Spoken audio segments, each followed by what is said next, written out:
Cher lecteur, bonjour. À côté d'un certain nombre de romans, j'ai aussi écrit des nouvelles, en général rassemblées par recueil thématique. Les 100 morts du chaton rassemblent ainsi 12 nouvelles, fantastiques, tristes, drôles, de terreur, de science-fiction, qui débutent toutes par ces quelques mots empruntés à Molière, acte 2, scène 5 de l'École des femmes: le petit chat est mort. Les chats survivent en effet dans tous les films d'horreur, comme Alien par exemple, et sont appréciés des femmes pour ce qu'elles reprochent aux hommes: égoïsme, indépendance. Il était temps que les chats payent pour leurs crimes.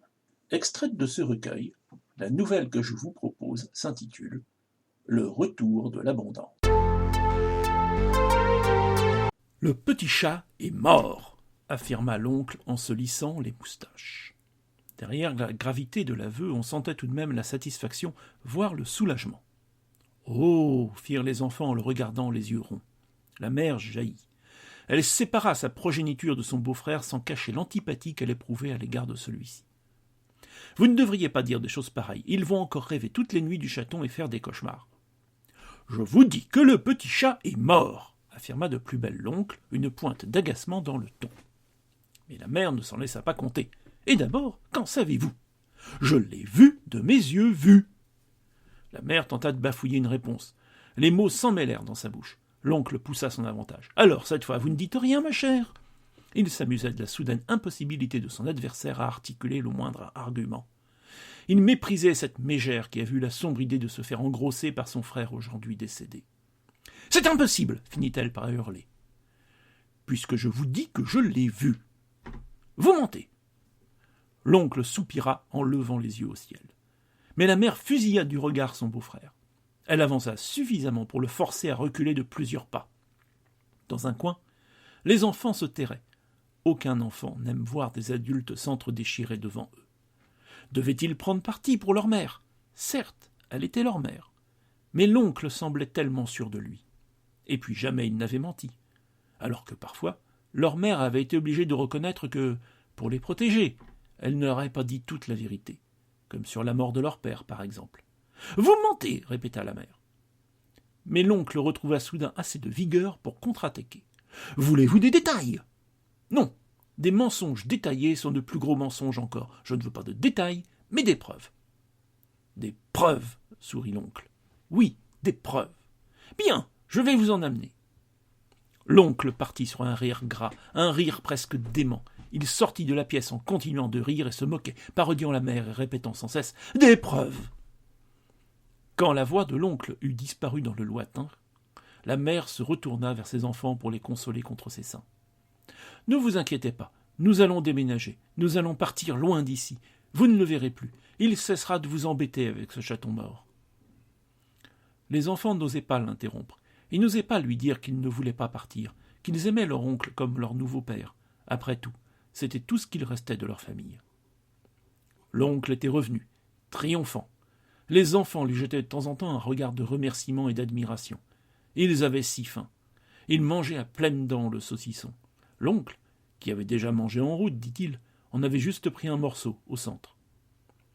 Restée d'abord dans son coin, boudeuse, la mère avait dû rabattre sa fierté.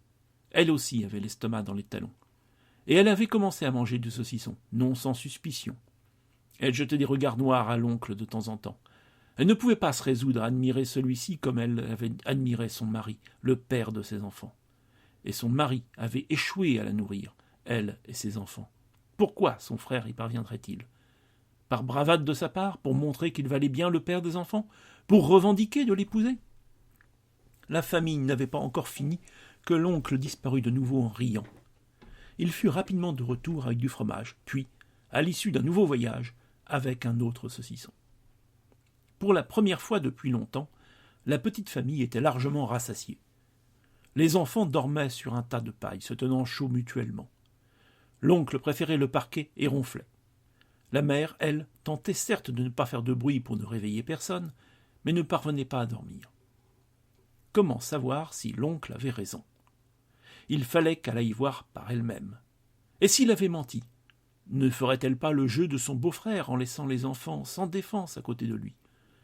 D'un autre côté, le doute la rongeait plus sûrement qu'un acide. Elle regarda ses enfants assoupis, puis l'oncle qui ronflait. Elle disposait sans doute des quelques minutes nécessaires pour en avoir le cœur net. Elle respira un grand coup et sortit. Elle courut à travers la cuisine. Le soleil se levait et son éclat commençait à éclairer l'endroit. Le coussin du chaton était vide. La mère s'arrêta pour regarder autour d'elle. Il n'y avait aucune trace du chaton. Sortant dans la véranda, elle aperçut le garde-manger à l'ombre d'un épais mur qui délimitait un appentis, aujourd'hui annexé à la véranda et ayant perdu sa propre porte. Il y avait un trou dans la porte grillagée. C'était le seul moyen d'accéder au contenu. Le garde-manger était verrouillé par un cadenas. Le travail de l'oncle, sans doute. On pouvait voir, à l'intérieur, qu'il restait encore des saucissons. Mais où était le chaton ? D'abord, elle vit une tuile éclater sur le sol de la cour. Elle sortit examiner la chose de plus près. C'est alors qu'elle fut interloquée par la présence incongrue d'un râteau étalé de tout son long, perpendiculairement au mur. Enfin, remontant le regard le long du manche, elle aperçut le chaton, empalé sur les griffes du râteau. Maîtrisant son haut-le-cœur, elle remonta les yeux le long du mur. Elle vit la tuile manquante et les deux autres légèrement déplacées, suffisamment pour tomber au premier choc ou à la première cavalcade d'un chat sur le toit.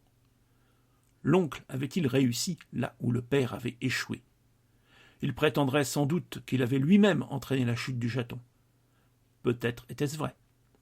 Peut-être n'avait-il finalement que constaté le décès, qu'il ne s'agissait que d'un banal accident. Elle avait vu son mari mourir au milieu de la route, rattrapé par le vieux matou. La voiture était arrivée une seconde trop tard. Le matou était mort, mais il avait eu le temps d'assassiner celui qui avait ourdi le piège. L'appât était le comploteur sacrifié.